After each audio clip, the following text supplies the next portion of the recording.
Hi everybody, welcome back to our channel. In this video, I'm going to show you the procedure to fix Telegram app crash.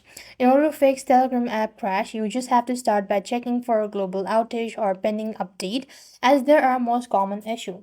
First of all, I want to go to the settings app, locate network and internet, make sure you're connected to a stable internet and make sure to disable any sort of VPN or extension if you are using that.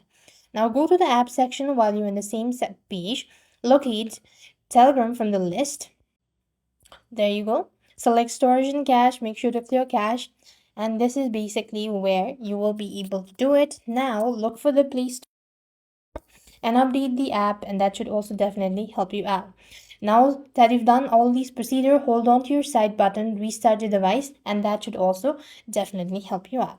If nothing works out, simply log out, reinstall Telegram, and log into your account. That could definitely help you out. So with that being said, we've completed our steps. Thank you for watching. See you in the next video.